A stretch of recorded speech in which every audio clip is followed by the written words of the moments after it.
Salah satu putra terbaik bangsa yang lahir di Kampung Batu Karang, Kecamatan Payung, Kabupaten Karo, Provinsi Sumatera Utara pada tahun 1852, beliau menggalang kekuatan lintas agama, lintas etnis di Sumatera Utara dan Aceh untuk menentang penjajahan Belanda.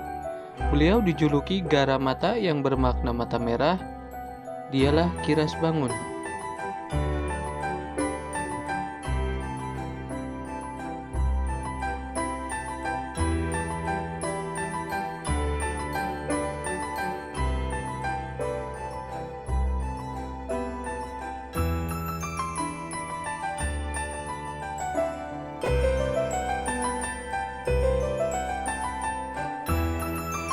Ia lahir dari seorang ayah yang menguasai adat istiadat Karo di daerahnya, Batu Karang.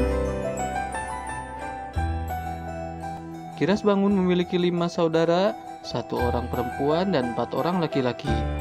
Saat masih muda, Kiras Bangun gemar sekali berkunjung dari satu kampung ke kampung lain dalam rangkaian kunjungan kekeluargaan untuk terwujudnya ikatan kekerabatan warga Mergasi 5, serta terpeliharanya norma-norma adat budaya Karo dengan baik.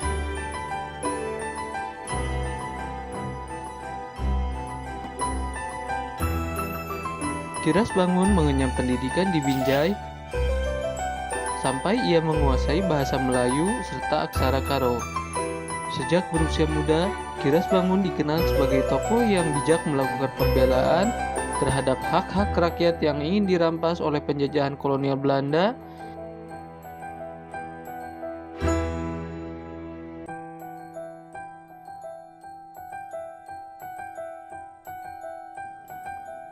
Selama hidupnya, Kiras Bangun mempunyai 5 jabatan, yaitu yang pertama sebagai sesepuh dan ketua adat Karo, yang kedua sebagai urung 5 senina, yang ketiga sebagai penghulu 5 senina Batu Karang, yang keempat sebagai juru damai perang antar desa, yang kelima pemimpin urung tanah Karo.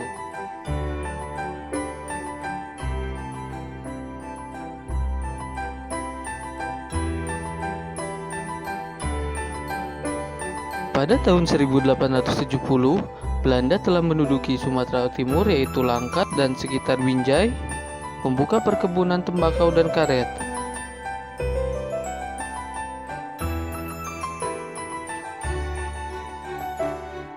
Belanda ingin memperluas usaha perkebunan ke tanah Karo dengan alasan tanah di sekitar Binjai telah habis ditanami.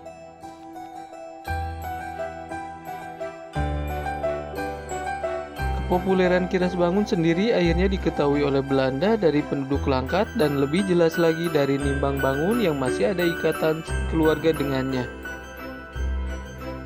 Untuk itu, timbul keinginan dari Belanda untuk menjalin persahabatan dengan Kiras Bangun agar diperbolehkan masuk ke tanah Karo guna membuka usaha perkebunan.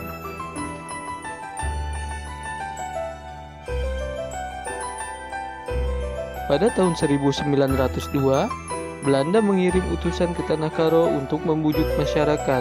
Namun, Kiras Bangun bersama masyarakat tetap tegas menolak tujuan Belanda itu. Dengan bantuan kepala urung dan tokoh-tokoh masyarakat, Kiras Bangun berhasil mengusir utusan yang telah 3 bulan bermukim di Kabanjahe. Sejak pengusiran itu, timbullah puncak permusuhan dengan Belanda. Menyadari itu, Kiras Bangun membentuk pasukan urung dan mendirikan benteng pertahanan di tiap-tiap urung. Persenjataan pasukan urung terdiri dari pedang, parang, tombak, dan senapan yang tersedia di urung masing-masing.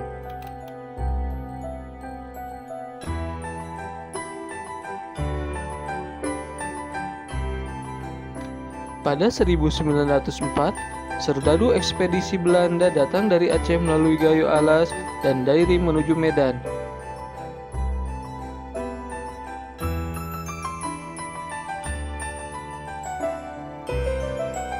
Dalam perjalanannya ke Medan melalui tanah Karo, pasukan tersebut memasuki kampung Seberaya.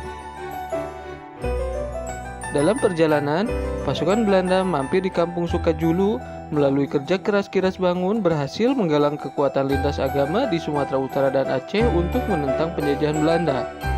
Kerjasama yang digalang tersebut menghasilkan pasukan yang disebut pasukan urung yang beberapa kali terlibat pertempuran dengan Belanda di tanah Karo.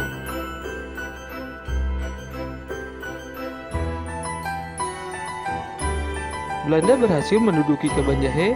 Kiras Bangun dan pasukannya mendirikan beberapa benteng pertahanan antara lain di Jalan Surbakti, Linggajulu, dan sepanjang Jalan Kandi Bata Kacaribu, sedangkan pos komando berkedudukan di Beganding.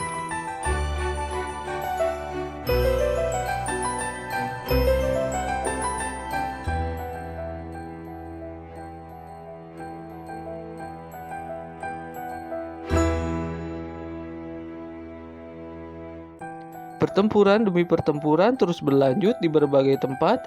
Karena senjata yang tak berimbang, mereka pun terdesak satu persatu benteng pertahanan itu dapat dikuasai.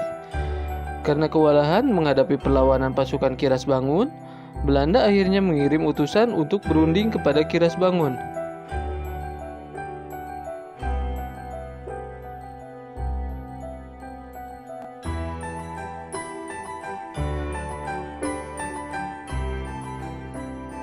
Namun, bukannya berunding, Kiras Bangun ditangkap dan diasingkan selama 4 tahun ke pengasingan di sebuah perladangan.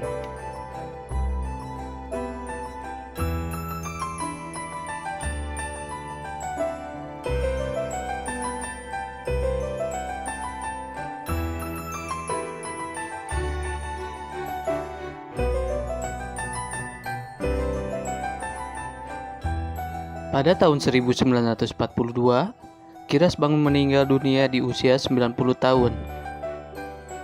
Jenazahnya dimakamkan di Desa Batu Karang, Kecamatan Payung.